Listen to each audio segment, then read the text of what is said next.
May natuklasan ako tungkol kay Grandmaster Magnus Carlsen dahil sa larong ito.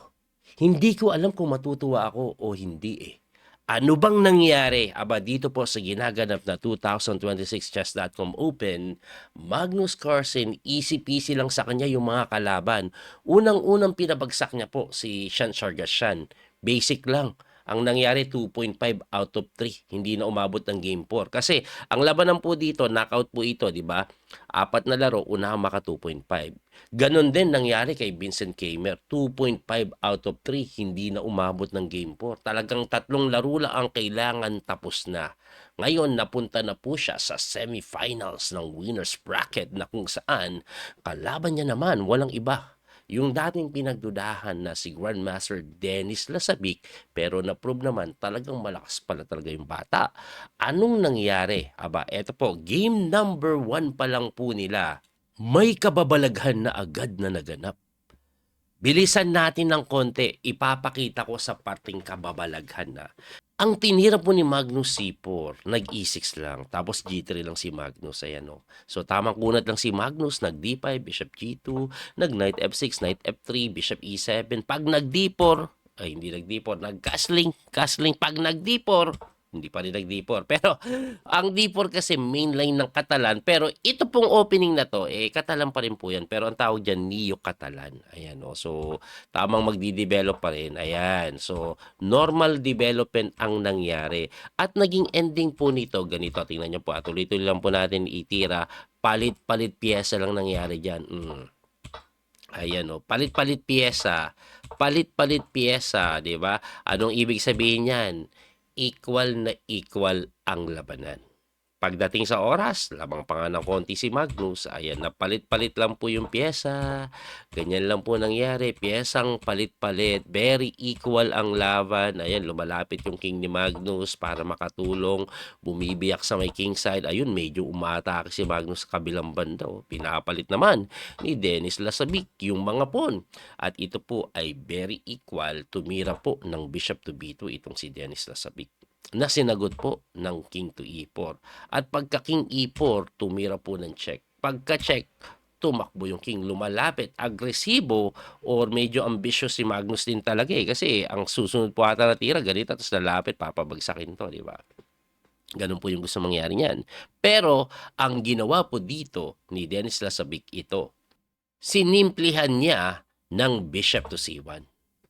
Okay? So pagka bishop c1, inaatake po yung pawn, ito po ay equal pa rin. Ang mga simpleng tira po, pwede pong umatras. Actually, pwede din daw mag-sacrifice g5, may pagka-equal pa rin yan eh. Pero atras ka lang, depensahan mo to. Kasi nga, hindi naman ma-atake ito yung kabayo, dahil may takes dito, check pa. Alright, so tablang-tabla, lamang pa ng halos 1 minuto si Magnus, pero sabi ni Magnus,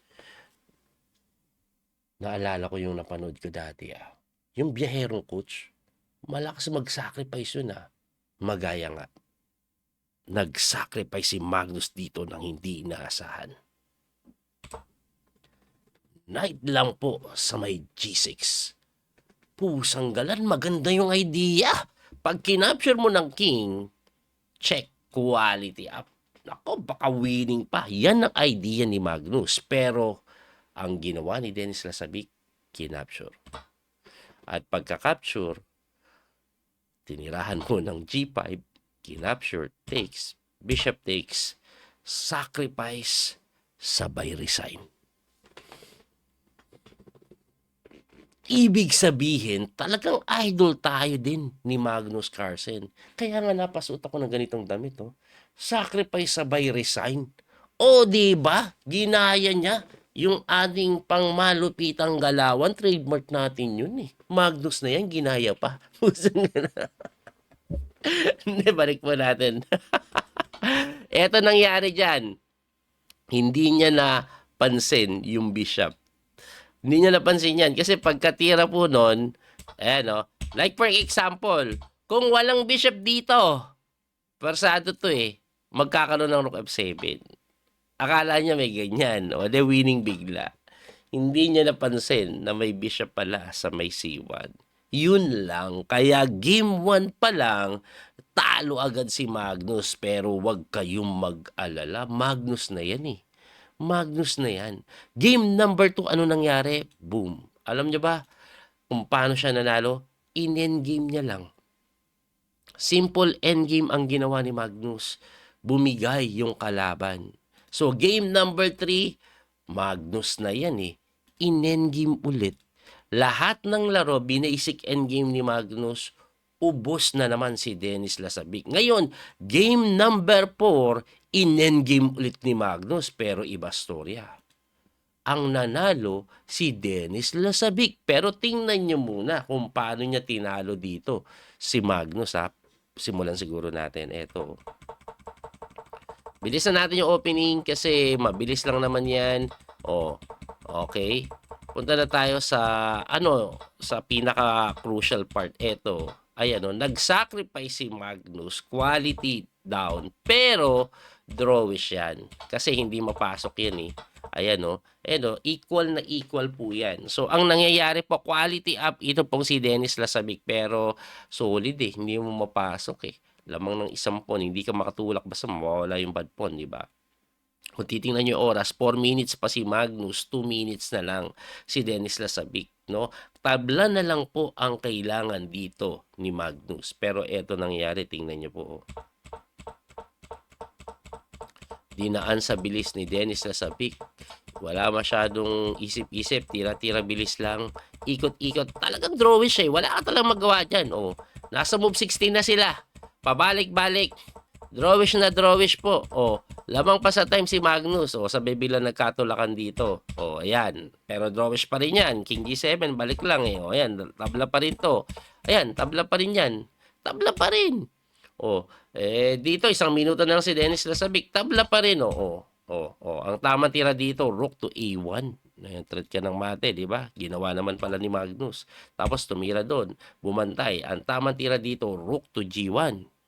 Kaso hindi ginawa ni Magnus, ginawa niya F3. Okay pa din. Tumira noon, ang tamang tira dyan, winning pa daw si Magnus, lamang pa daw, king to F7. Pero si Magnus, nag-blunder, pa ng time niya, nag-E4. Hindi niya nakita yung winning move. Anyway, equal pa rin. Nag-rook G6, nag-king to E5, and then nag-rook takes. Pagka rook takes, ang tama tira E3, equal pa rin. Nag-rook to H8, tumira po ng rook doon, equal pa rin. Nag-check, tumakbo, ayun, doon nagkamali si Magnus. Balik natin, ang simpleng tira daw ito. Yan daw ang dapat niyang gawin. Kasi ang tirada po dito, may king to G5. Ayun. Kasi pagka king to G5, anong meron? Libre yung pawn, makakalapit yung king doon. So, nag-winning. Ngayon, sa puting ito, 28 seconds na lang si Lasabik. 1 minute may higit pa si Magnus eh. Ang ginawa po dyan, nag-rook to G7, nagtulak. Medyo mali pa nga daw yung tulak. Chumek, gumanon, nagtulak na naman. May winning na pala talaga to, kinapture. Nag-king takes, ayan, winning na. Pero 35 seconds versus 21 seconds. Grabe, 2 tore. Pero tingnan nyo ginawa, hirapan pa siya dyan eh. Nahihirapan eh. Yun, nakatulak. Pero mali pa daw yung tulak. Gumanon.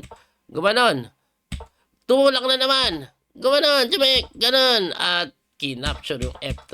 Ang ending, drawish pa rin. Tingnan nyo yung nangyari.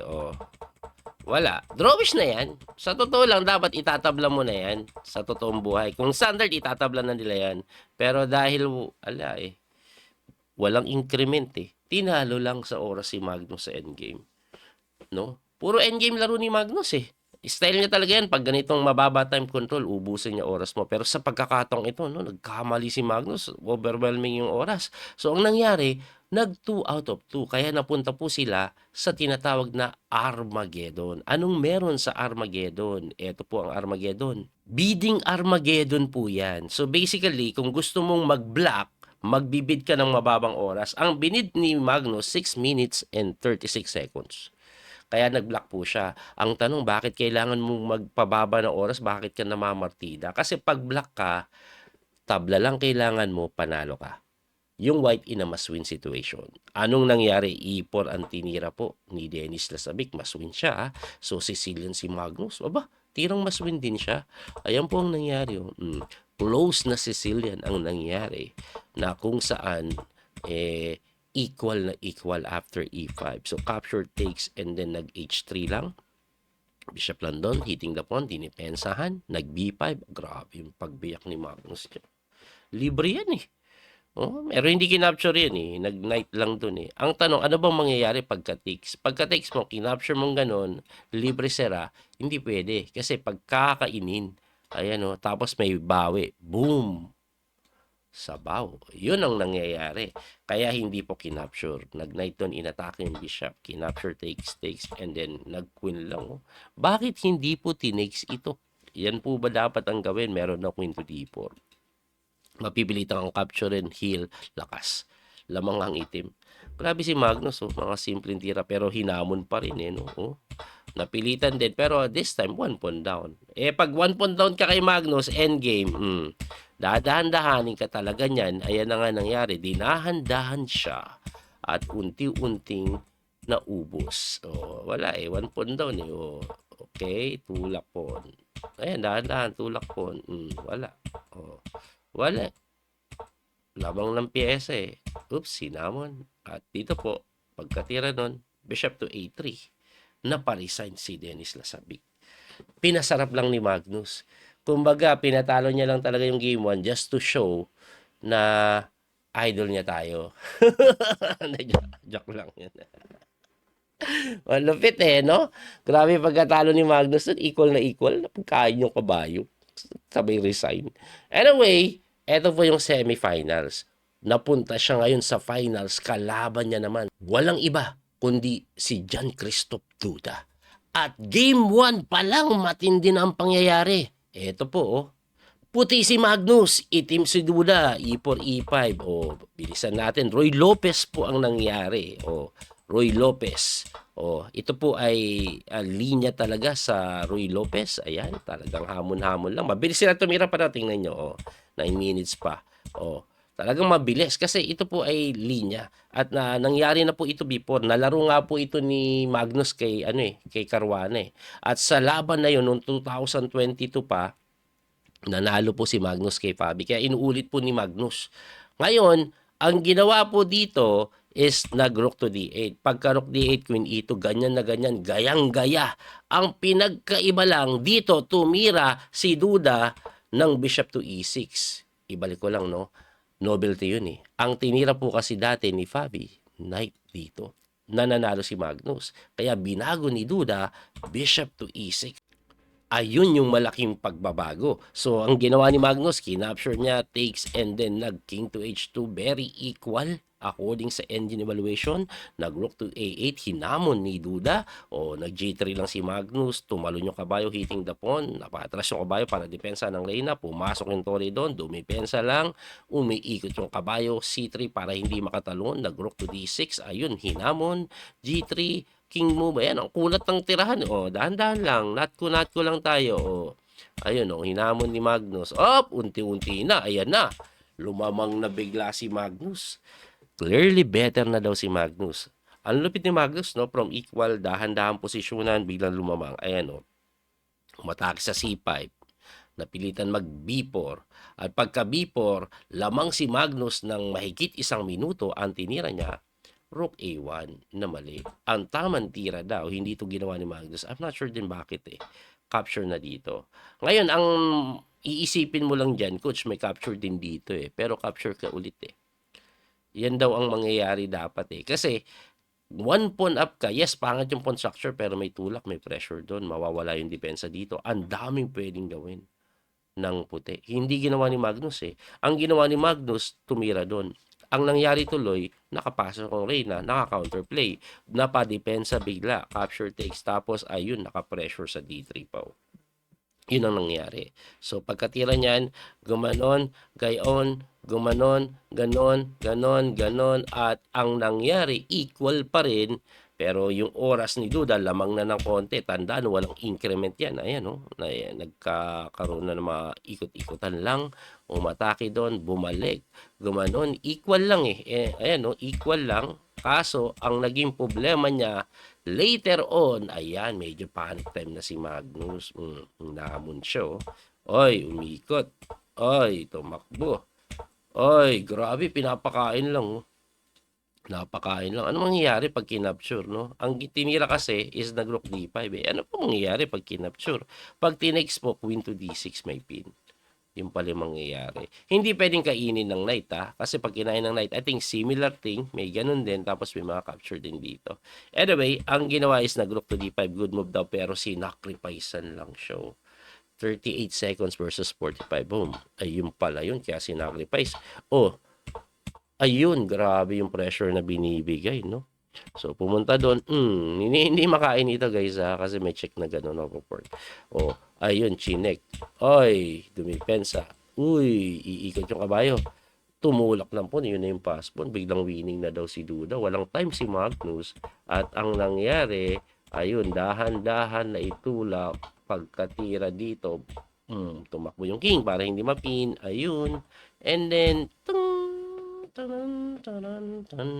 naparesign si Magnus. Same story kay Dennis Sasabik, talo round 1. Pero anong nangyari sumunod na round? Sumunod na round, game 2, natabla. Endgame na naman, no? Oh, natabla ni Magnus. At game number 3, anong nangyari? Natabla na naman ni Magnus. Oh, endgame na naman.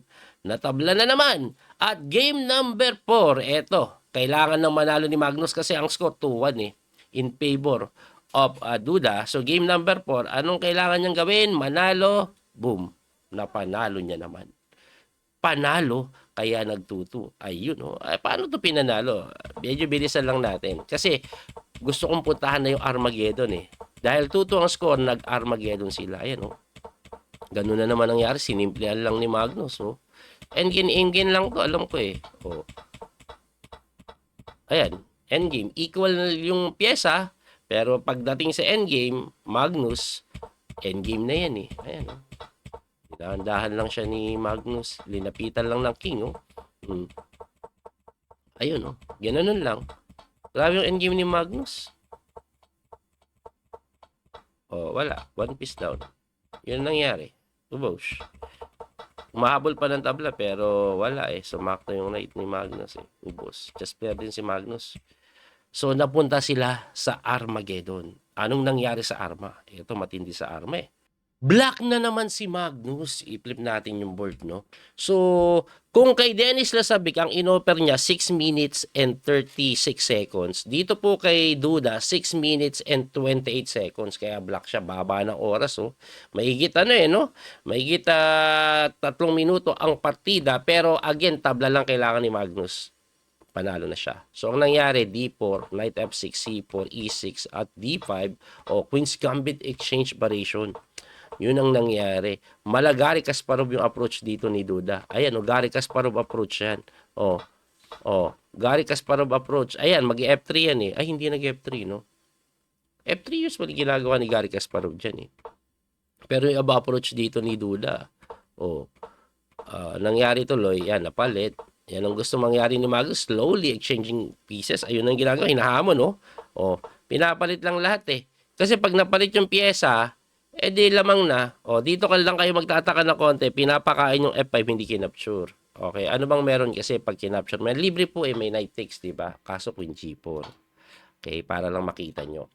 Kaya po napatakbo. Okay, takbo, safe.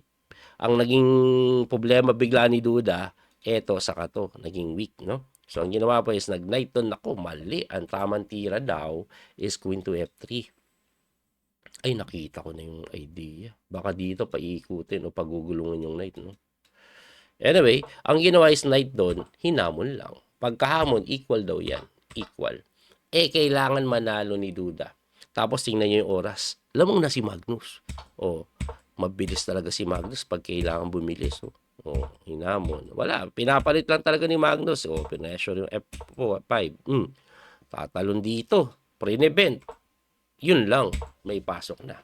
Biglang winning na si Magnus. Paano mo didepensahan yung knight sa kapon ng sabay? So, napag ganon, kinapture. May pressure pa dito. So, ang ginawa, umangat. Sige, kainin mo to. May ganito, di ba? Sabi ni Magnus, alam kong gagawin mo yan. Na-miss mo to, bro. Yun, no? Lupit ng check eh. Wala na. Nakain yung pangmalupitang pon niya. Wala na yung mga talo ng kabayo, di ba? Ubos na, losing na. Pagdating sa oras, lamang pa si Magnus. O ayan, pinapalit-palit na lang ni Magnus. Ayan, pinapalit na lang talaga. Palit-palit na to, Brad. Lamang na nampon, lamang pa sa oras. Hindi ko lang masabi sa itsura, medyo close fight sila eh. Pero kung ako yan, sasabihin ko pati sa itsura, lamang na eh. Ayan, no? Walay. O, linilimas yung pon. O, walang magawa. Sakit-sakit. Gumanon. Ayun, pinin na lang. Oh. Alright. Dito nag-resign na. At dahil doon, Magnus Carlsen champion sa winner's bracket. Grabe, no? Binasic lang sila ni Magnus. Yung pinakabaka lang ni Magnus eh, parang pinauna lang sila. O panalo ka game 1, pero ubusin pa rin kita. Iba talaga yung comeback is real ni Magnus, no? Magnus na yan eh. At ang matindi, hindi pa sa computer naglalaro yan, sa tablet lang. Sa tablet siya naglalaro eh.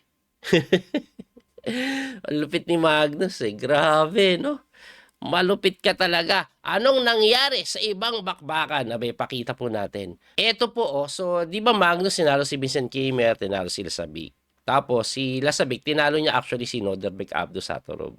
Si Duda naman, tinalo niya si Sinan Mubahid. Aba, pusang gala ah. Alam niyo ba't niya tinalo si Sinan Mubahid? Kasi si Sinan Mubahid, kahit kita niya po yung tira eh, Sinan Mubahid siya, si Duda, hindi nagpatalo kasi pinagdudahan niya talaga. Sabi na, dadaya ka, sinamubahid ka, duda ako sa iyo ha. Yun ang nangyari dyan, kaya tinalo niya. Joke lang yun ha. Wala nang daya sa kanila. Visit. Anyway, tinalo ni Duda si Sinamubahid. Ni Alsa rin naman, tinalo si Dubob sa Armageddon. Laglag yung idol Dubob ko ah. Anyway, nakalaman ni Duda si Nihal Sarin, tinalo ni Nihal Sarin, tinalo ni Duda si Nihal Sarin 3-0 at Magnus tinalo si Dennis Lasabik. Kaya sila naglaban sa final. Sa losers bracket, puntahan natin. Ayan oh, si Dubob tinalo si Pranesh. So, Sinamubahib tinalo si Yu Yang Yi. Ngayon, Dubob saka Sinamubahib, wala. Hindi umubra yung idol Dubob ko kay Sinamubahid. Kasi yung mga sacrifice ng Dubob, nakita agad in advance ni Sinamubahid eh. Kasi Sinamubahid siya eh. Kita niya na agad yung lugin-lugin, naghahaki. Nadaya si Daniel Dubob na Sinamubahid siya.